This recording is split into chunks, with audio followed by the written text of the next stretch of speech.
Boa tarde, pessoal. Continuando então com o nosso curso de Física, nós começamos hoje a parte de dinâmica impulsiva e os primeiros conceitos que a gente vai ver de quantidade de movimento e de impulso de uma força. Tá, então vamos lá. Então veja, definindo o que vem a ser a quantidade de movimento como um produto de massa vezes o vetor velocidade, né? Então a quantidade de movimento ela é uma grandeza vetorial. A unidade dela vai ser a unidade de massa, que é o quilograma, vezes a unidade de velocidade, que é o metro por segundo. Né? E note que tem uma natureza vetorial. Então, o que isso quer dizer? Então, vamos passar aqui para a nossa mesinha. Né? Deixa eu até colocar uma figura, que eu acho que vai servir de exemplo. Né?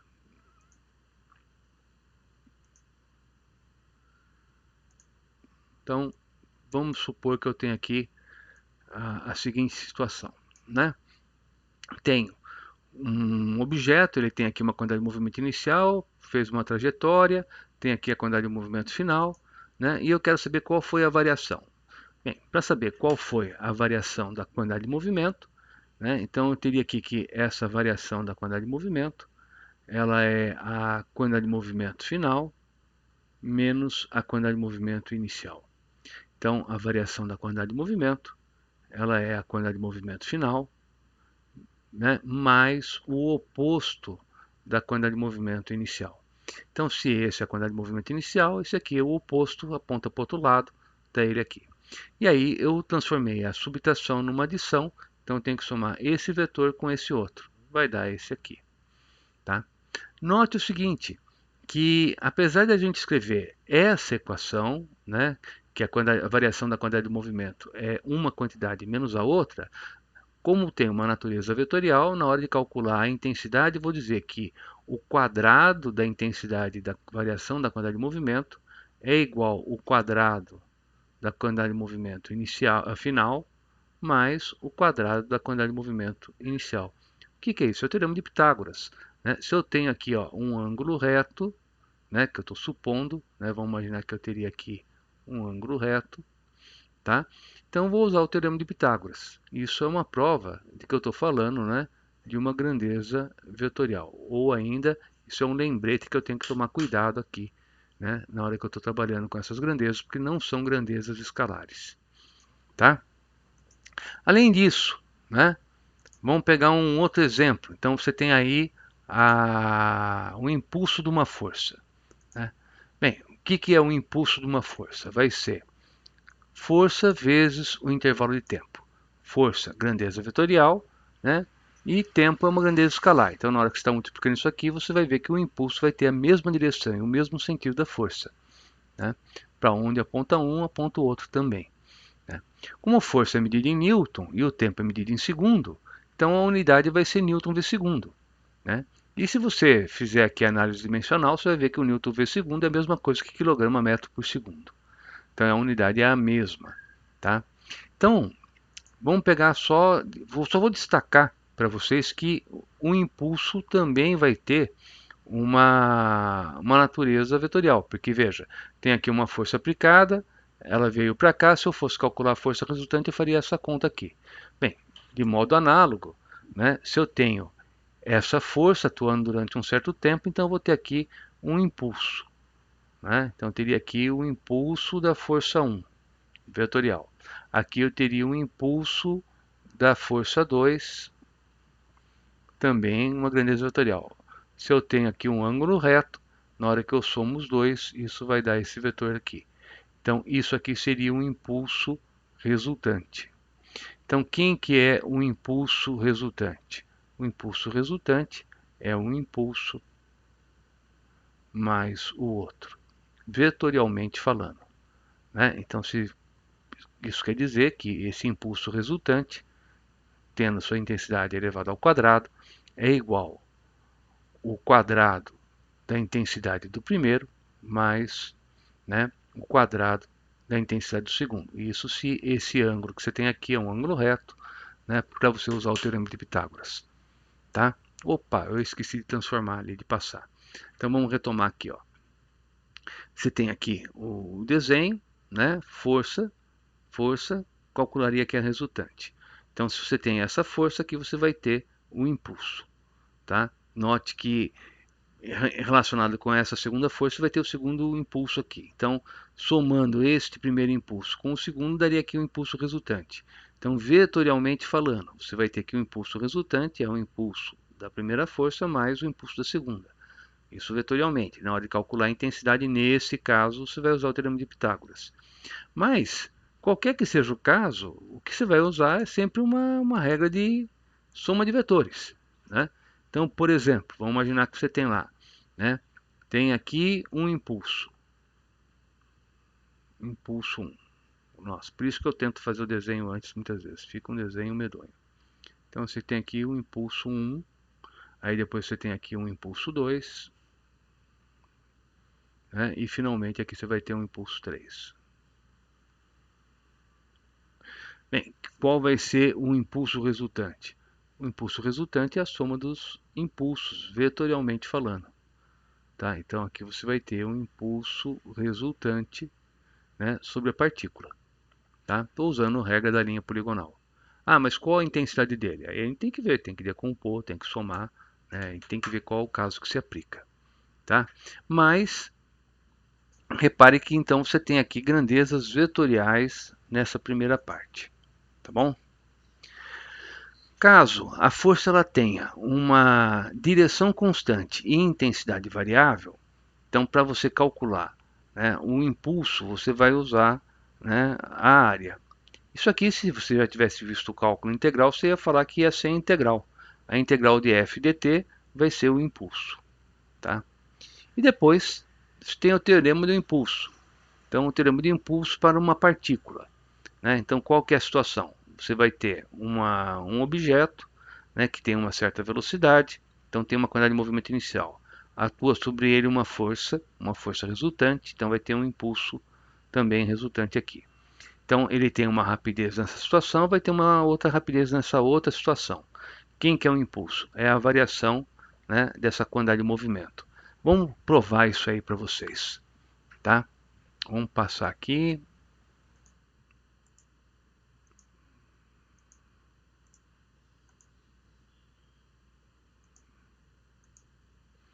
Então, ó, tem aqui um desenho.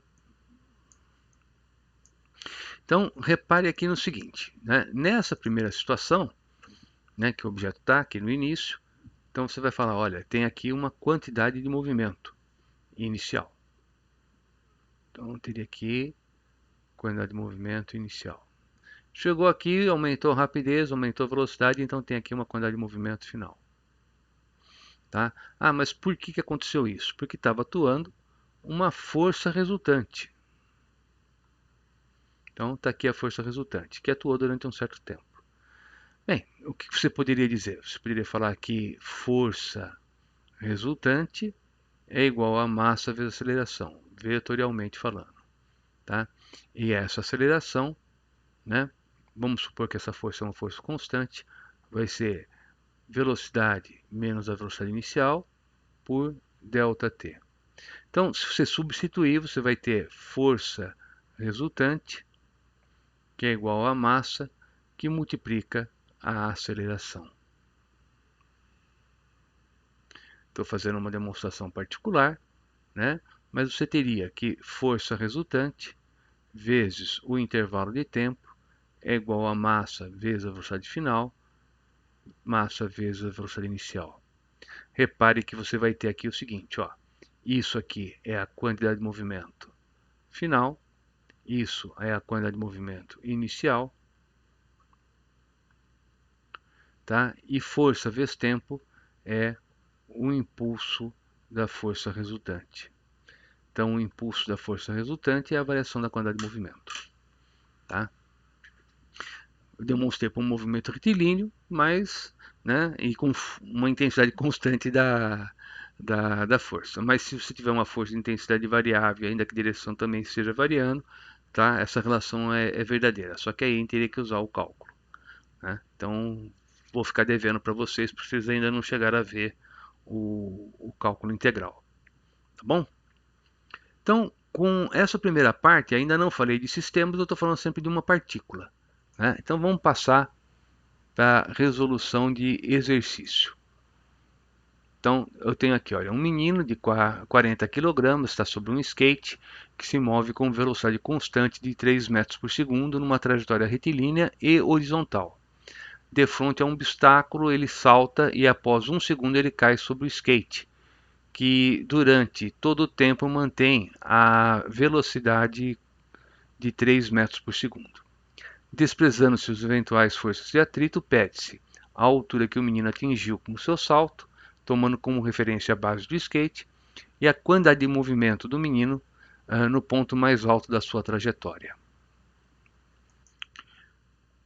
Bem, então note aqui o seguinte: você tem que o tempo de subida,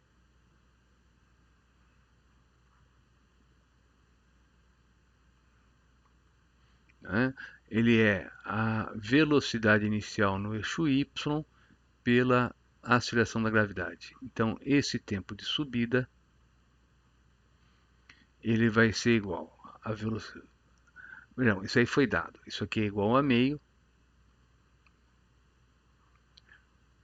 né? E você quer saber qual é aqui a velocidade inicial. Então, note o seguinte: a velocidade inicial com que ele salta é de 5 metros por segundo, tá? Ele falou que um segundo após ele cai, portanto que o tempo de subida é igual a meio. Então vamos lá, item B.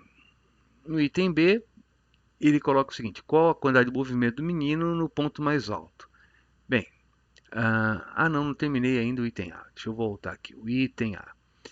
Ele quer saber qual foi a altura. Então eu achei a velocidade, eu sei que y é igual a y0 mais v0t, né, menos meio gt ao quadrado.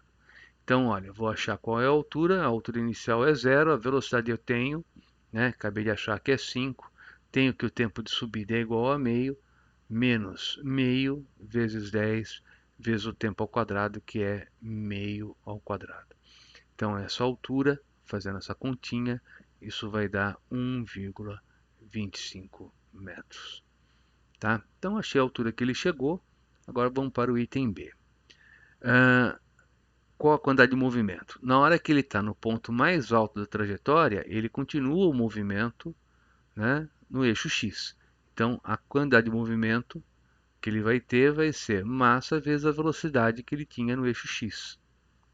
Tá? Então, a quantidade de movimento vai ser massa do menino é 40, tá? E a velocidade ele falou que era de 3, e portanto vai ser de 120 kg/metro por segundo. Tá? Bem, mais que isso, né? 120 kg/metro por segundo é a intensidade. Então isso ainda é horizontal e no sentido do movimento. Tá? Fala, pô, mas para que serve isso? Calma que a gente vai ver daqui a pouquinho. Por enquanto eu só estou calculando quanto que é, atendendo aí o exercício, mas daqui a pouco você vai ver a aplicação, por exemplo, para resolver colisão de objetos.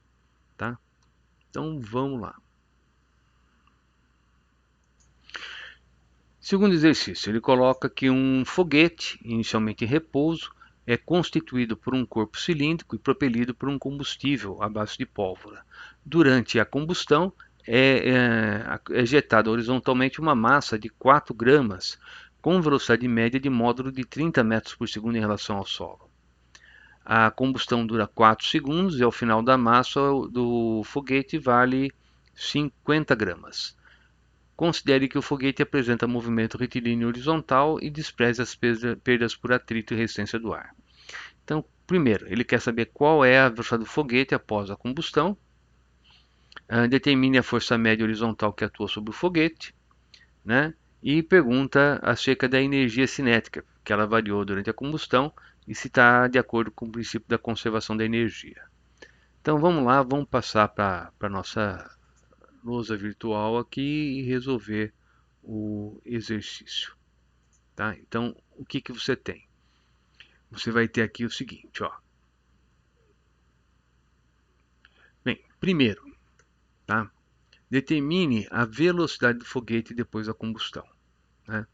Então, o que está acontecendo? Se você tem, né, o seu sistema, E esse sistema, você vai ter, no caso aqui, né? Vamos imaginar que você tem aqui o foguetinho, né? E aqui você tem o gás sendo expelido. Então o gás empurra o foguete para cá e ele é empurrado para esse outro lado. Então isso aqui constitui um sistema isolado, né? Então se o sistema é isolado, você vai ter a conservação da quantidade de movimento do sistema. Tá? Inclusive eu vou falar mais disso na próxima aula. Então você vai ter que a quantidade de movimento do seu sistema inicial é igual à quantidade de movimento final. Inicialmente estava todo mundo em repouso. E no final você vai ter o quê? Massa do gás mais vezes velocidade mais a massa do foguete vezes a velocidade. Tá? Então em módulo você vai ter que massa vezes velocidade do gás é igual a massa vezes a velocidade do foguete após a combustão. Como a massa do gás é de 4 gramas, então é 4 vezes 10 a menos 3, vezes a velocidade com que está saindo, 30. Isso é igual à massa do foguete, que é de 50 vezes 10 a menos 3, vezes a velocidade do foguete, né, que é o que ele perguntou. Então você vai ter que essa velocidade final do foguete, tá? Isso vai ser igual a, vamos simplificar aqui, 120 dividido por 50. Então isso vai dar 2,4 metros por segundo. Então, olha, o item A está feito. Item B. Ele quer saber qual foi a força média. Então, para chegar em força média, eu vou pegar um impulso. O impulso da força resultante, né, é a variação da quantidade de movimento. Tá? Como eu tenho o movimento todo no eixo X, então não preciso mais trabalhar em vetor, com vetores, eu tenho que o impulso da força resultante é a variação da quantidade de movimento, né? Trabalhando com a intensidade. Então vai ficar força resultante vezes o intervalo de tempo, tá? Isso é igual massa vezes velocidade, menos massa vezes a velocidade inicial, que eu sei que é zero porque estava em repouso. Tá? Então, eu tenho que essa força que está atuando no foguete, né, vezes o tempo, que foi igual a 4, é igual à massa, que é de 50 gramas, então é 50 vezes 10 a menos 3, vezes a velocidade que ele atingiu, que é de 2,4. Então, essa força média, ou essa força resultante no foguete, vai ser esse produto, e isso aqui vai dar 3 vezes 10 a menos 2 newtons. Né? Item C. Né? Nota-se que a energia cinética do foguete varia. Sim, né? E conservou a energia? Sim, houve o princípio da conservação de energia, né? Mas não da energia mecânica. Por quê? Porque você tem o combustível, a energia que estava acumulada no combustível na forma de uma energia química, nas ligações das moléculas, que se converteu em energia mecânica. Então aumentou a energia cinética do sistema. Tá? Então foi isso que acabou acontecendo. Terceiro exercício. Um artigo recente da Nature revela que uma cigarrinha é um inseto capaz de saltar mais alto. Ele salta com velocidade inicial de 4 metros por segundo. Suponha que entre o instante que ela começa a armar o salto e o instante que as suas patas perdem contato com o solo, com velocidade de 4 metros por segundo, aconteça 1 milésimo segundo depois. Considerando que g é igual a 10 metros por segundo ao quadrado, calcule a razão entre a força média e o peso. Quer dizer, o que ele quer saber? Qual a razão entre a força que ela está aplicando no chão e o peso dela, para ver quantas vezes se a força que ela aplica é maior que o próprio peso. Tá? Então, vamos lá, vamos ver como que a gente faz isso aí. Né? Então, você vai ter, no caso, né? Vamos imaginar que você tem a tal da cigarra, né? Você vai ter que o impulso dessa força é igual à variação da quantidade de movimento da cigarra, que é massa vezes velocidade final menos massa vezes velocidade inicial. Só que inicialmente ela estava parada, tá?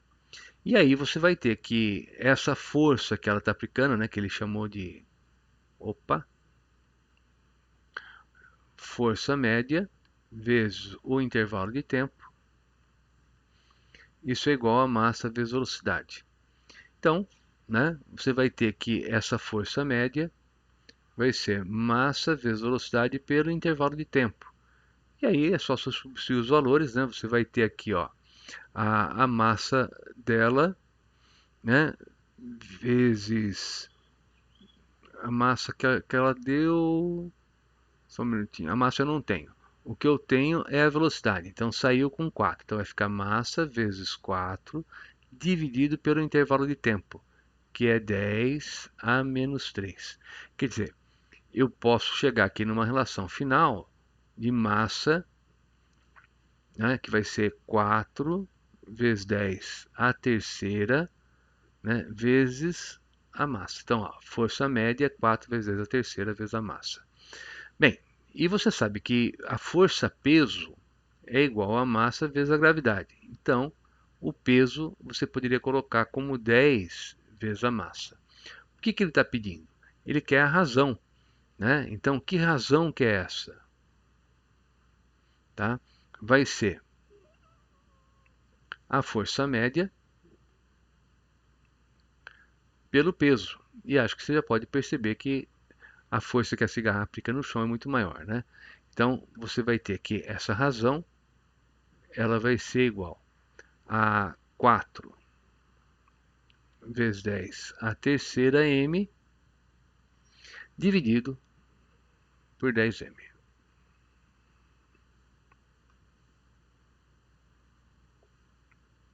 Então você pode simplificar, né? Aqui. E você vai ter que essa razão, tá? Fazendo a continha aqui vai dar 400. Sem unidade, porque aqui você tinha Newton, aqui você tinha Newton e, portanto, né? Esse aí é um número sem unidade, é dimensional. Né? Mas ela consegue fazer no chão uma força que é 400 vezes o próprio peso. Né? Veja, a gente está usando aí uma aplicação, mas a maior parte da aplicação, né, que você vai ter para esse assunto, né, não é tanto tratando de um corpo isoladamente, mas sim na hora que você tem um sistema de partículas, né, ou você tem uma partícula colidindo com outra. Tá? Mas aí eu vou pedir um pouco de paciência para vocês, porque a gente vai ver isso aí já já. Tá? Vamos fazer mais um exercício. Deixa eu ver se eu tenho mais um aqui. E aí a gente já continua.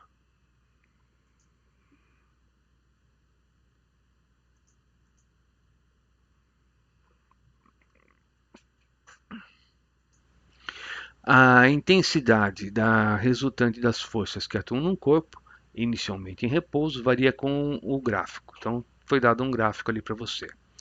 Durante todo o intervalo de tempo considerado, o sentido e a direção dessa resultante permanecem inalterados. Isso é importante porque senão você não pode calcular a área, só se essa direção for uma direção constante. Né? Então, nessas condições, a quantidade de movimento adquirida pelo corpo vai ser igual a quanto? Então, vamos lá. Então, vamos lá. O que a gente poderia fazer aqui? A gente poderia calcular qual é o impulso dessa força.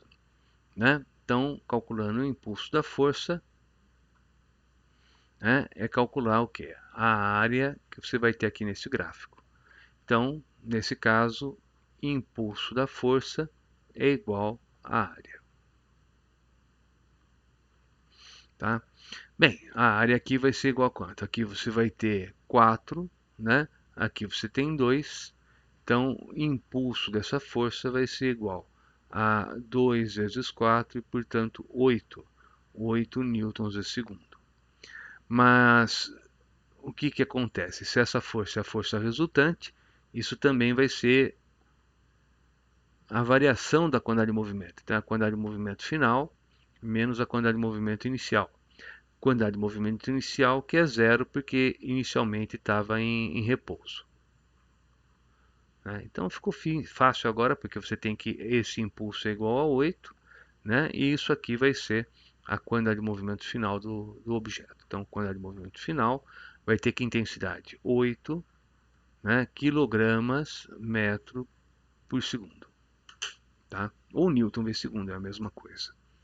Tá feito aí o exercício.